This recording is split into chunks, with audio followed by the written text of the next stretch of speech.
오늘 우리 함께 나누실 말씀은 구약성경 시편 102편입니다. 102편 1절부터 11절까지 말씀 함께 보도록 하겠습니다. 시편 102편 1절부터 11절까지 875쪽입니다. 구약성경. 우리 다 같이 함께 압독하시겠습니다. 여호와여, 내 기도를 들으시고 나의 부르짖음을 주께 상달하게 하소서. 나의 괴로운 날에 주의 얼굴을 내게서 숨기지 마소서. 주의 귀를 내게 기울이사 내가 부르짖는 날에 속히 내게 응답하소서. 내 날이 연기같이 소멸하며 내 뼈가 숯같이 탔음이니이다. 내가 음식 먹기도 잊었으므로 내 마음이 풀같이 시들고 말라버렸사오며 나의 탄식 소리로 말미암아 나의 살이 뼈에 붙었나이다.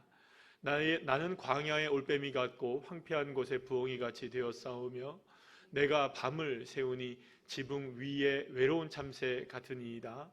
내 원수들이 종일 나를 비방하며 내게 대항하여 미칠 듯이 날뛰는 자들이 나를 가리켜 맹세하나이다. 나는 죄를 양식같이 먹으며 나는 눈물 섞인 물을 마셨나이다. 주의 분노와 진노로 말미암음이라. 주께서 나를 들어서 던지셨나이다. 내 날이 기울어지는 그림자 같고 내가 풀에 시들어짐 같으니이다. 아멘. 할렐루야. 옆에 있는 분들과 인사 나누겠습니다. 반갑습니다. 예, 감사합니다. 자, 오늘은 시편 102편 1절에서 11절까지의 말씀으로 나의 부르짖음에 응답하시는 하나님이라는 제목으로 함께 은혜를 나누도록 하겠습니다. 우리가 이제 지난주에 저희들이 그러니까 공동체 성경 읽기 말씀 읽으면서 이제 시편 102편을 우리가 함께 읽게 되었고, 이번 주에는 우리가 103편을 읽었죠.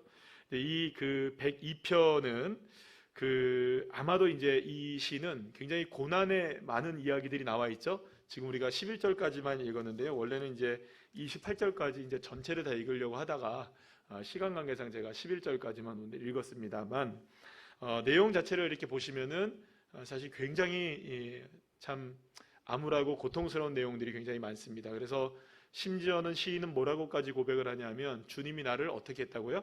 던지셨다. 내동댕이 치셨다. 나를 그냥 버리셨다라고 고백할 정도로 정말 이 시인은 너무너무나 힘겨운 상황 가운데 있었던 것 같습니다.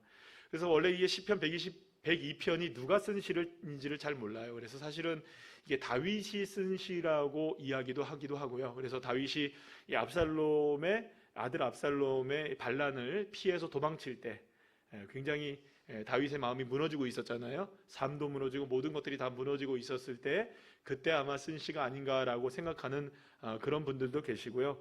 혹은 이게 이제 모든 것들이 다 무너져 있으니까 사실은 이게 재건돼야 하는 상황들, 그래서 예루살렘에 무너진 것들을 바라보면서 굉장히 마음이 아팠던 사람들이 있었죠. 예를 들어서 뭐 다니엘 같은 사람, 혹은 느헤미야 같은 사람, 그 밖에 여러 이제 다른 바벨론 포로 시대의 선지자들이 이 시를 썼을 수도 있다라고 이렇게 보는 분들이 있습니다.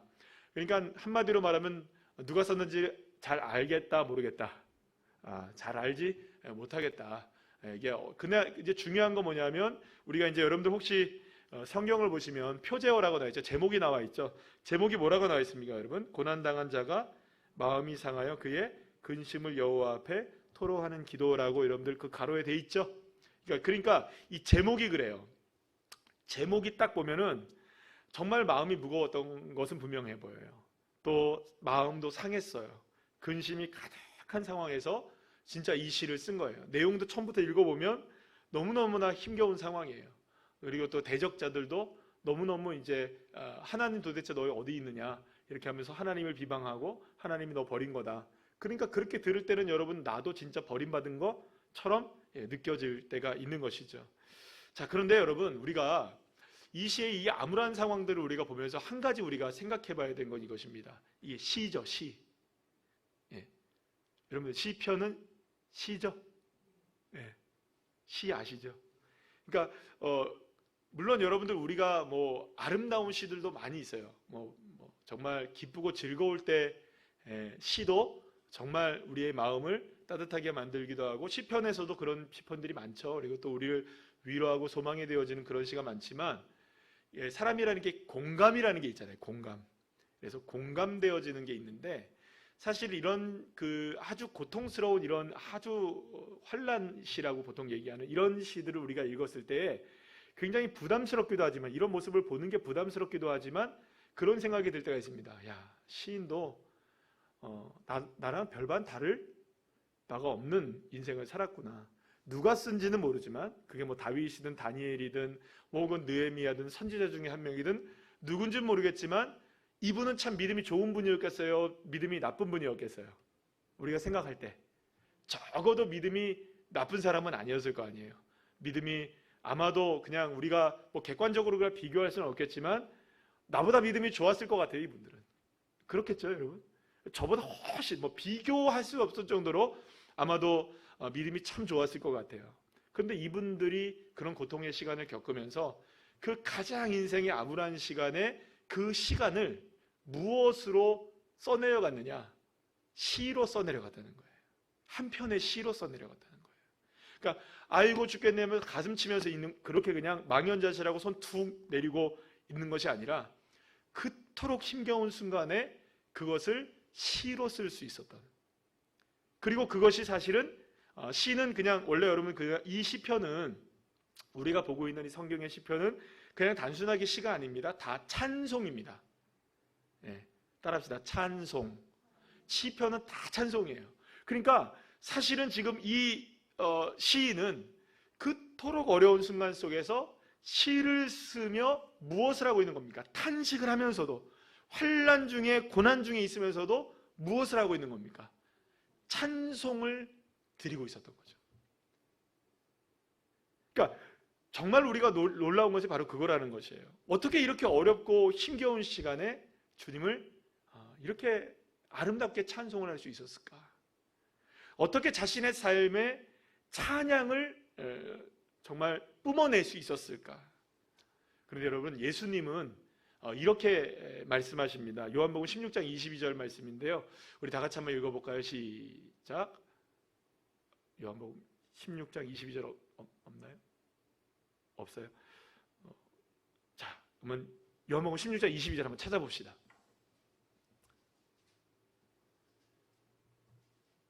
요한복음 16장 22절 한번 찾아보실까요? 다 같이 한번 읽어보겠습니다. 시작. 지금은 너희가 근심하나 내가 다시 너희를 보리니 너희 마음이 기쁠 것이요 너희 기쁨을 빼앗을 자가 없으리라. 아멘. 여러분, 이 말씀은 예수님이 십자가 죽으시기 바로 직전에 제자들에게 하신 말씀이에요. 그러니까 여러분, 이 말은 무슨 말이냐? 지금 제자들이 겪게 될 상황이 어떤 상황이냐? 근심이 다 뺏겨가는 상황이라는 거예요. 근심 때문에 모든 것을 다 빼앗아가는. 그러니까 인생의 근심의 그늘이 가장 가득 들여진 순간이 이제 누구에게 다가올 것이다? 제자들에게 다가올 것이다. 왜냐? 예수님이 뭘 지으시고 죽으십니까? 십자가를 지고 죽으시잖아요.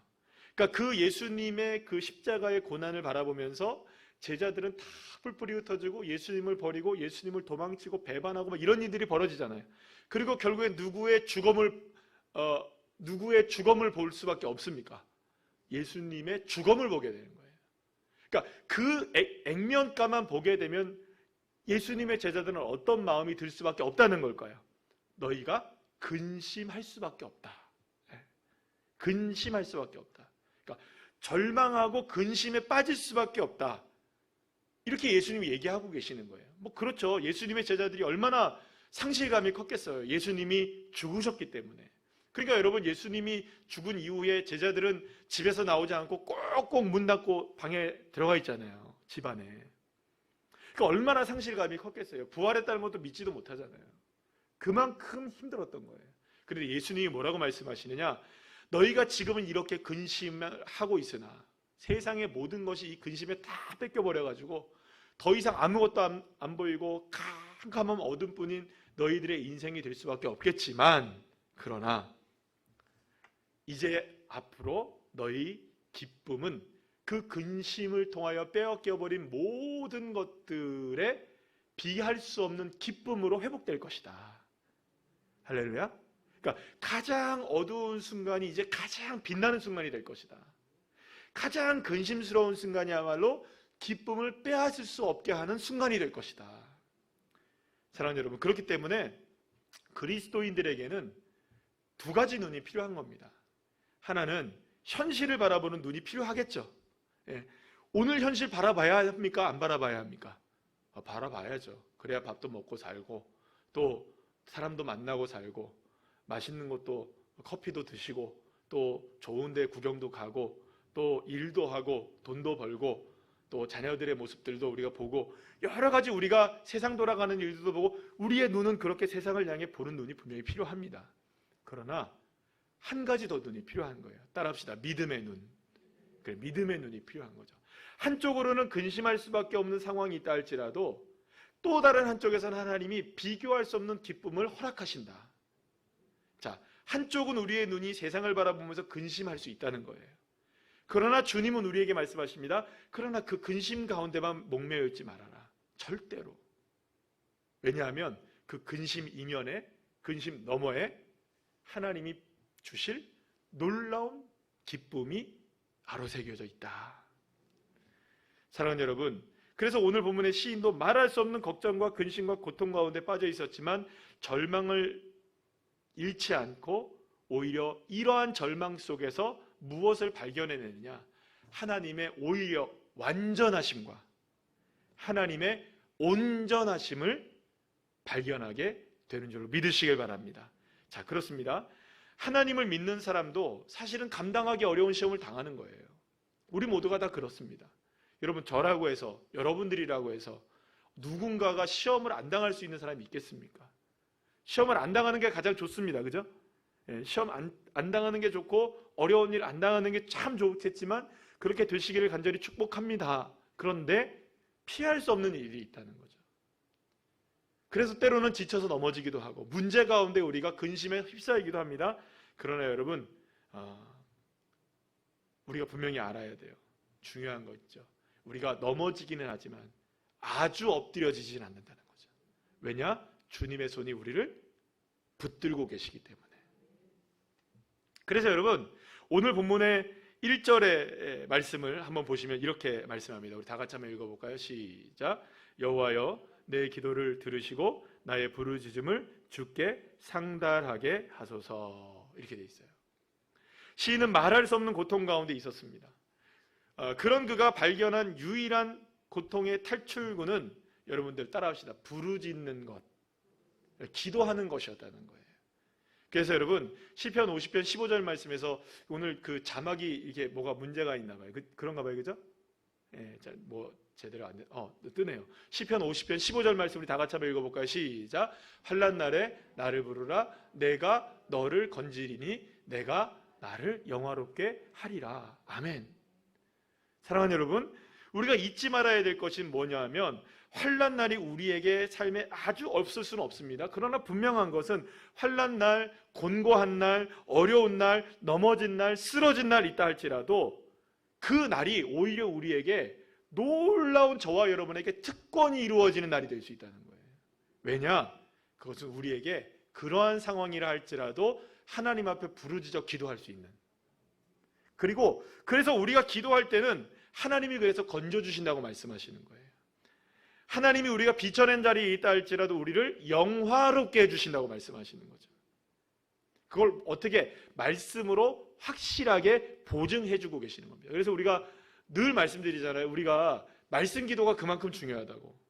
방금 아까 전에 시편 50편 15절 말씀처럼 우리가 어떤 환난 중에 있을 때 환난 날에 주님 나를 부르라고 말씀하셨잖아요. 그래서 내가 주님을 부르짖습니다. 그래서 주님이 나를 영화롭게 할 것이다. 그렇게 부르짖는 것 자체가 누구를 영화롭게 하는 겁니까? 나입니까? 하나님이십니까? 하나님을 영화롭게 한다는 거죠. 그러니까 나의 고통과 나의 환난 속에서 내가 기도를 통하여 하나님 앞에 부르짖으면 그것이 누구에게는 영화가 되어진다는 걸까요? 놀랍게도 나는 이렇게 쓰러져 있고 아파하고 힘겨운데 누구에게는 영광이 된다는 걸까요? 여러분, 하나님께는 영광이 된대요. 자, 이게 사실은 우리에게 보면 이런 생각이 들 수 있어요. 아니, 나는 고통스러워 죽겠는데 주님의 영화가 무슨 상관이야? 그러면 이건 하나는 알고 둘은 모르는 거죠. 하나님의 영화는 곧 누구에게 쏟아지는 은혜입니까? 저와 여러분에게 쏟아지는 은혜예요. 믿으십니까? 그러니까 주님을 영화롭게 하면 할수록 영화로운 은혜는 누구에게로 폭포수와 같이 쏟아지나요? 나에게 쏟아지는 겁니다. 그래서 저와 여러분에게 쓰러진 그 순간에 우리가 신랑과 떨어져 붙잡아야 되는 게 뭐냐? 하나님의 은혜인 거죠. 그래서 여러분, 저와 여러분 정말로 중요한 게 뭐냐면 그 어떤 상황을 만나느냐가 중요한 게 아니고 어떤 문제들을 만나는 게 중요한 게 아니라 주님을 찾고 부르짖고 기도할 수 있느냐가 중요한 거죠. 그래서 사실은 저와 여러분 정말로 주님이 저와 여러분을 이끌어 가시는 줄 믿으시길 바랍니다. 자, 그렇기 때문에 여러분, 세상에서 가장 불쌍한 사람이 어떤 사람이냐? 돈 없는 사람, 건강하지 못하는 사람, 공부 못하는 사람, 제대로 소망도 못 이루는 사람, 이런 사람들이 아니고요, 여러분. 제일 불쌍한 사람이 누굴까요? 기도할 수 있는데 기도 안 하는 사람인 거예요. 따라합시다. 기도할 수 있는데 기도 안 하는 사람. 기도 안 하는 사람. 기도 안 하는 사람. 그래서 시인이 하나님을 향하여 이렇게 부르짖고 있습니다. 오늘 보면 2절 말씀 한번 다 같이 다시 한번 읽어볼까요? 시작. 나의 괴로운 날에 주의 얼굴을 내게서 숨기지 마소서. 주의 귀를 내게 기울이사 내가 부르짖는 날에 속히 내게 응답하소서. 그렇습니다. 우리가 곤고한 가운데 하나님께 부르짖으면 하나님은 우리에게 역사하십니다. 그래서 주님께서 우리에게 찾고 두드리고 어떻게 하라고요? 구하고 찾고 두드리고 그럴 때마다 찾아지고 열려지는 줄 믿으시길 바랍니다. 자, 그렇기 때문에 여러분, 곤고한 날에 우리가 하나님을 찾는 것은 쓸데없이 의미 없이 하는 그런 일들이 아닌 거예요. 그래서 야고보서 5장 13절 말씀 한번 읽어볼까요? 시작. 너희 중에 고난당한 자가 있느냐? 그는 기도할 것이요 즐거워하는 자가 있느냐? 그는 찬송할지니라. 아멘. 그래서 여러분, 주님은 우리에게 공식 하나를 알려주고 계세요. 어떤 공식이냐? 한번 따라해볼까? 한번 같이 읽어볼까요? 시작. 고난은 기도. 이걸 기억하셔야 되는 거예요. 다 같이 시작. 고난은 기도. 여기 하나만 더 저기 하면은 야고보서 우리 5장 말씀으로 함께 한다면 고난은 찬송도 되겠죠? 그죠? 고난은 기도이기도 하고 고난은 찬송이기도 한 거예요. 그러니까 사랑하는 여러분, 그렇다면 왜 주님이 고난 당할 때 기도하라고 말씀하시는 걸까요? 우리가 그 찬양 있잖아요. 내 안에 한계를 넘어 일하시는 주. 그러니까 내 고난이라는 것 자체는 내 한계를 얘기하죠. 내 한계를 딱 얘기하는 거예요. 그러면 그 한계를 넘어설 수 있는 방법은 뭐냐? 내게는 없는 거잖아요. 내게는 더 이상 한계니까 안 되는 거예요. 그런데 그 한계를 넘을 수 있는 방법은 누구에게 있느냐? 여호와 하나님께 있으니까. 그러니까 우리는 뭘 할 수밖에 없습니까? 기도하는 것이죠. 그래서 여러분, 기도라는 것은 이 고난이라는 한계가 내게 다가왔을 때 기도는 그것을 뛰어넘게 하시는 하나님의 역사를 우리에게, 저와 여러분에게 허락해 주는 가장 유일한 통로가 되는 겁니다. 그러니까 절호의 기회인 거예요. 그러니까 여러분, 어떻게 보면 고난은 기도라는 것을 우리가 늘 생각할 필요가 있는 거예요. 그러니까 보통 우리가 여러분들 이걸 뭐라 그래? 보통 시뮬레이션이라고 얘기를 하잖아요. 연습이라고도 얘기하잖아요. 연습이 때로는 필요할 때가 있습니다. 그러니까 보통 우리가 저와 여러분은 안 해본 일들이지만 우리가 TV나 이런 것들 보면 비행기 조종사들 있잖아요. 그러니까 비행기 조종사들이 훈련을 할 때 진짜 비행기로만 합니까? 아니면 기계에 들어가서 시뮬레이션이라는 연습을 합니까? 네, 그거 알고 계시죠? 그래서 그걸 연습하는 거예요. 그래서 거기서 연습을 실전처럼 다 한 다음에 뭘 하는 겁니까? 진짜 비행기를 모는 거예요. 그 시뮬레이션이 필요하다고요. 시뮬레이션이. 그러니까 항상 우리가 이런 생각들을 갖고 있어야 돼요. 내게 혹시나 어떠한 상황이 다가온다 했을 때에 그런 상황이 왔을 때 나는 이렇게 대처하리라. 필요할까요? 안 필요할까요? 여러분, 요즘에 한문철 아저씨 아시죠? 유명하시잖아요, 그분이. 그분 변호사신데 그냥 동네 아저씨 같이 그냥. 그래서 교통사고 나는 거 많이 나오잖아요. 요즘에 보니까 TV에서도 하시더라고요. 근데 요즘에는요, 그거 이제 자주 보니까 어디 보면 그거 맨날 나오니까 세상에 운전을 잘못하겠어. 솔직히 그게 어디서 뭐가 튀어나오는지, 뭐가 그렇게 세상에 만상의 사고의 종류는 뭐가 그렇게 다양해요. 아니 세상에 여기서 어떻게 사고가 일어나지 않은데 사고가 일어나는 거예요. 근데 그런 거를 보니까 내가 이런 데서도 조심해야 되는구나 생각을 해야 될까요? 안 해야 될까요? 해야 돼요, 여러분. 그런 거 보고 와, 저 사고 저렇게 나네 그냥 그러고 끝나면 안 되고요. 저렇게도 사고가 날 수 있기 때문에 차선 잘 지켜야겠구나. 저렇게도 사고가 날 수 있기 때문에 이거 속도 잘 지켜야 되겠구나. 저런 사고가 날 수 있기 때문에 신호 잘 지켜야겠구나. 골목길 잘해야 되겠구나. 이러면 이거 생각해야 될까요? 안 해야 될까요? 안 해도 되죠? 그게 시뮬레이션이라는 거예요. 생각하고 있는 거. 그러면 여러분 생각해 보세요. 그거를 생각한 사람과 그리고 날마다 그렇게 해서 요런 골목 다닐 때 내가 좀 조심해야지 하면서 늘 생각하면서 그렇게 내가 일어났을 때 팍 봐봐야지 하는 때 있잖아요. 그걸 생각하고 있는 사람과 그냥 뭐 멋대로 내가 뭐 운전 잘하니까 뭐 그런 사람하고 사고가 일어났을 때 대처가 같을까요? 틀릴까요? 다른 거예요. 다른 거예요. 다른 거예요. 예수 믿는 사람들에게도 이게 필요한 거예요, 여러분. 아멘? 뭐가 필요하냐? 고난은 기도다. 이거 항상 기억하고 계셔야 돼요. 근데 어떤 일이 내가 탁 다가왔을 때 이거 하나님이 뭐 하라고 하시는 거구나. 빨리 내 안에 한계를 넘어 일하시는 주님을 끌어내리셔야 되잖아요, 내 삶에. 그러니까 뭐밖에 없는 거야, 이 순간에 내가 할 거는 기도밖에 없구나.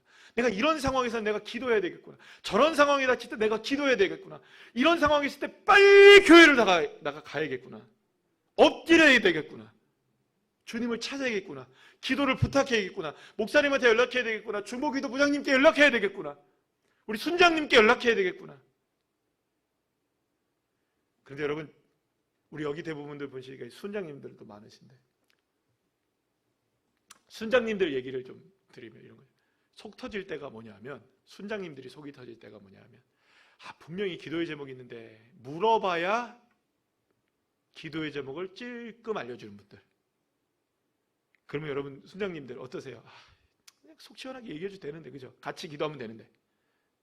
그렇습니까? 안 그렇습니까? 안 그런 거 억지로 대답하지 마시고.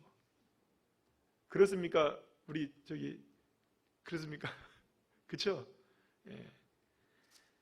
목사의 마음은 어떻겠습니까? 예. 그럼 여러분 주님 마음은 어떨까요? 빨리 주님께 달려오셔요. 그러니까 공식을 생각하고 있어야 돼요. 그래서 고난, 이거 한계구나. 그러니까 이걸 뛰어넘어야 되는 순간이구나. 역사하시는 주님이 기다리고 계시는 거야. 지금 내게 원하는 게 뭐다? 기도다. 그래서 여러분, 우리 신앙의 선배들이 요즘은 잘 그런 얘기를 잘 안 하잖아요, 여러분. 우리 그 선배님들은 늘 그런 얘기, 목사님들이 얘기를 많이 하셨어요. 옛날 목사님들이. 무슨 얘기를 하셨냐면, 기도는 하늘에 쌓아두는 것이다. 이런 말 많이 하셨나요, 안 하셨나요? 하셨어요. 그래서 하늘에 기도를 쌓아두자 막 이런 얘기 했죠. 그래갖고 막 어쨌든 간에 기도의 시간들을 막 쌓아놓는 거예요. 그래서 나중에 어떻게 하자고요? 찾아 먹자 뭐 이런 얘기 오래간만에 이런 얘기 들어보시죠. 그런 얘기 있었나요? 제가 처음 하는 건가요? 여러분들 라떼는 그랬거든요. 그랬단 말이에요, 옛날에. 근데 지금 와서 그걸 생각해 보면 그때 왜 그런 얘기를 했는지 이렇게 생각을 해보면 우리 선배님들의 믿음은 뭐였냐? 이런 생각들을 갖고 있었던 거예요. 워낙 어려운 시절을 살아내셨으니까. 그렇잖아요? 1960년대, 70년대 어려운 시대, 80년대 어려운 시대 막 살아가면서 고도성장의 시대를 막 겪어내면서 그때마다 뭐 한 겁니까? 그때마다 막 달려온 거예요. 어디에? 교회에 달려오고 막 기도하고 부르짖고 기도하고. 이게 그러니까 뭐가 돼 있었던 겁니까? 삶이 돼 있었던 거예요. 삶이. 그래서 그게 하늘에 쌓아두는 것처럼 그게 느껴지는 거죠. 근데 그게 진짜 하늘에 쌓아두는 물리적인 그런 오늘 내가 1시간 했으면 1시간 킵 해놓고 뭐 2시간 했으면 2시간 적금 이렇게 해놓은 그런 게 아니고, 그러면 내가 1시간 기도 안 했을 때 거기서 찾아 쓰고 뭐 이런 개념이 아니고요. 그런 물리적인 개념이 아니고, 그건 무슨 의미를 갖고 있냐면, 매일마다 기도의 재단을 쌓는다면 그분은 어떤 상황이 있어도 뭐 하는 사람일까요? 그렇죠. 대처할 수 있는 기도의 능력을 갖고 있는 분이라는 거예요. 그래서 오늘 시편에서 이 시편의 시인이 어마어마한 고난을 당하잖아요. 엄청난 재난 가운데 빠지잖아요. 근데 뭐 하고 있습니까? 망연자실하고 아이고 나 죽겠네 하고 떨어지고 어디 가서, 여러분들 얼마 전에 또 우리나라 지금 우리나라 굉장히 심각한 상황이 뭐냐면, 이게 지금 20, 30대의 지금 마약 투약률이 어마어마하게 늘어나서요. 제가 오늘 신문 봤더니 하루에 평균 30명 정도가 검거가 된대요. 하루에 30명이 검거가 된대요. 30명이. 여러분 이거 엄청난 겁니다. 우리나라 마약 청정 국가가 아닌 거예요, 여기서. 지금 근데 이게 코로나 시기를 겪으면서 이게 왜 많아졌느냐? 지난번에 어떤 전문가가 나와서 하는 방송을, 제가 라디오 방송을 잠깐 들었는데 그분이 이러더라고요. 팬데믹 상황을 지나면서 이 모든 것들이 전부 다 SNS로 된대요. 뭐 텔레그램이라는 무슨 뭐 이런 그 추적이 불가능한 그런 SNS로 그걸 누가 잘할 수 있을까요? 젊은 사람들이 잘한다는 거예요. 거기다가 지금 오늘도 신문에 무슨 얘기 나왔냐면 이런 말들 많잖아요. 마약 김밥 뭐 이런 얘기들이 많잖아요, 그죠? 그러니까 이런 언어들의 사용들, 뽕 뭐 이런 그러니까 뽕 뭐 이런 마약 이런 단어들을 너무 그냥 편안하게 써버리니까 마약이 괜찮은 줄 알고 있는 거예요. 그것뿐만이 아니에요. 지금 우리나라 자살률 여전히 세계 1위. 그 중에 청소년 20대 자살률 세계 1위.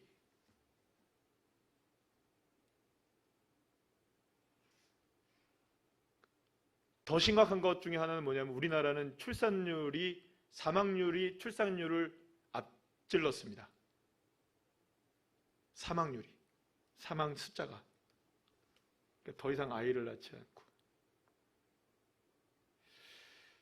여러분, 그러니까 지금 우리가 지금 경험하고 있는 이 시대적인 어려움들 속에서 많은 사람들이 그냥 넋놓고 방법을 찾지 못하고 될 대로 되라는 식으로 하는 사람도 많고요.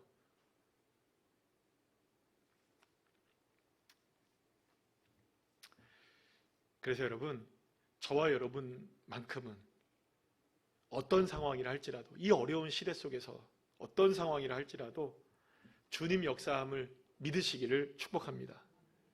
그래서 기뻐할 수 있는 것이죠, 우리는. 물론 겪고 있는 상황 자체만으로는 우리가 기뻐할 수 없을 수 있어요. 하지만 그런 상황조차에서도 내 주님 나와 함께 하시는 믿고 한계를 넘게 하시는 분이시구나. 한계를 넘게 하시는구나. 제가요, 많은 분들이 궁금해하셔서 도대체 목사님 어떻게 살을 빼셨느냐.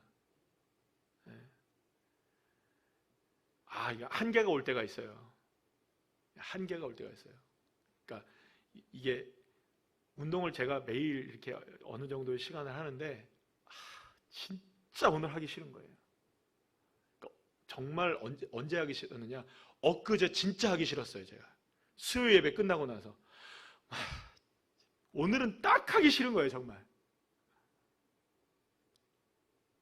그런데요, 그 한계를 넘어서야 되는 거예요. 여러분, 하기 싫죠. 다 모든 사람들이. 그거 하고 싶은 사람이 누가 있겠어요? 그냥 가만히 있는 게 낫죠. 근데 그거를 넘어서면 그 결단이 우리에게 필요한 거죠. 믿음도 마찬가지입니다. 지금 내 상황의 한계를 딱 만났을 때 그 한계를 넘어서는 한 가지 액션이 필요한 거예요. 그래서 주님이 뭐라고 말씀하시느냐? 두 무릎을 늘어뜨리지 말고, 손을 늘어뜨리지 말고, 뒤로 물러가 침륜에 빠지지 말고, 대장부처럼 다시 동여 매고 주님 앞에 딱 엎드려서 주님 앞에 기도하는 거죠. 부르짖는 거죠. 이제야말로 한계를 넘어설 순간이구나. 그래야 여러분 새 세계가 보입니다. 새로운 세계가 보인다니까요. 제가 새로운 세계를 봤어요. 지금 제가 저희 집사람이 권사님들한테 그 얘기해가지고 제가 요번에 바지가 맞는 게 하나도 없어가지고요. 바지가 맞는 게 없어가지고 홈쇼핑에서 바지를 샀다니까요. 그런데 한 치수만 작은 걸 사려고 그러다가 도전해서 두 치수를 작은 걸 샀는데 세상에 입어보니까 맞는 거 아닙니까?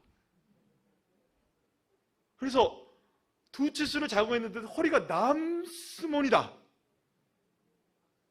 할렐루야, 감사합니다. 축복받을지어다.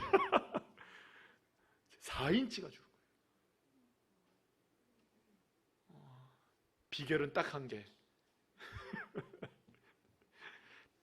여러분 보세요. 한계를 넘어서게 할 그 순간이 필요한 거예요. 저와 여러분에게 한계를 넘어설 순간이 필요할 때 주님은 우리에게 때로는 무엇을 허락하시는 겁니까? 고통 가운데 우리를 한계 상황을 맞이하게 하는 거죠. 안 하면 좋지만 그러나 주님이 우리를 더 크게 만드시고 더 역사하시고 새로운 세계를 맛보게 하시기 위해서, 할렐루야, 그때 필요한 게 뭐냐? 기도라는 것입니다. 그래서 여러분, 욥이 얼마나 고통을 당합니까? 근데 정말로 자신의 인생 가운데 너무나 심한 고통을 당하게 됐을 때 그는 이렇게 고백을 하죠. 어떻게 고백합니까? 이 고통을 통해 나를 주님이 순금처럼 만들어내신다. 그러니까 그 상황 속에서 기도를 할 수 있었던 것이죠. 그래서 여러분, 오늘 본문 17 우리가 11절까지만 읽었죠. 17절 말씀을 한번 볼게요. 17절 말씀 우리 다 같이 한번 읽어볼까요? 시작. 여호와께서 빈궁한 자의 기도를 돌아보시며 그들의 기도를 멸시하지 아니하셨도다. 아멘. 사랑하는 여러분, 신앙이 얼마나 성숙한지를 보게 되려면 딱 하나를 보면 알아요. 뭐냐 하면 이런 거죠. 죄송합니다만 이게 지금 이런 일이 안 벌어져야 되지만 이게 이제 성경적으로 우리가 생각했을 때 신앙이 어느 때 성숙하게 되느냐라는 걸 우리가 보통 이렇게 보게 되면 있는 것이 빼앗겨졌을 때, 그러니까 없는 것이 우리에게 없는 거는 괜찮아요, 그죠? 없는 것이 없는 거는 뭐 누가 뭐라고 하겠어요, 그죠? 원래 없는 건데. 근데 있는 게 빼앗겨 버리고 없어져 버리면 어떨까요? 상실이 되잖아요. 그럼 그때가 제일 아픈 거예요. 그게 뭐든지 간에. 그런데 그때에서야 아는 겁니다.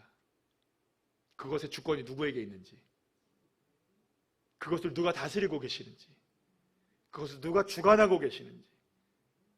그래서 평안할 때, 형통할 때는 잘 모르지만 그것이 눈에 보이지 않고 사라져 버릴 때도 있고 잡히지 않았을 때에 그때 주님은 우리가 무엇을 찾는지를 보는 겁니다. 그것의 주권자이신 주님을 찾는지, 여전히 그것만 찾고 있는지. 물론 여러분, 저와 여러분이 빈궁해지지 않는 게 가장 축복인 것이에요. 그렇겠죠. 그러나 여러분, 우리가 언제나 우리의 삶에 시온의 대로일 수는 없단 말이죠. 때로는 굴곡이 있어요. 그러나 여기서 가장 중요한 한 가지 뭐냐면, 아무리 굴곡진 우리의 인생이 있다 할지라도 최고의 방어의 무기도 있고 최고의 공격의 무기도 있는 거예요. 그게 뭐냐? 따라합시다. 기도인 거예요. 기도. 사랑하는 여러분, 고난은 기도입니다. 그래서 지금 시인이 빈궁한 삶 속에서도 하나님은 그 빈궁한 자의 기도를 외면치 아니하시고 멸치치 아니하신다는 걸 알고 하나님 앞에 부르짖어 기도하고 있는 것이죠. 사랑하는 여러분, 그래서 오늘 이 밤에 빈궁한 자의 기도를 들으신 하나님, 부족한 자를 멸시하지 않으시는 하나님, 그리고 오늘 이 시간에 그 소망을 바라볼 때 주님이 이 상황을 통해서 한계를 넘게 하시는구나. 그래서 하나님 역사를 경험하게 하시는 거예요. 할렐루야. 그래서 오늘 이 밤이 정말 여러분들의 삶 속에서 더욱더 큰 소망을 얻는 그런 귀한 기도의 밤이 되시기를 간절히 축복합니다.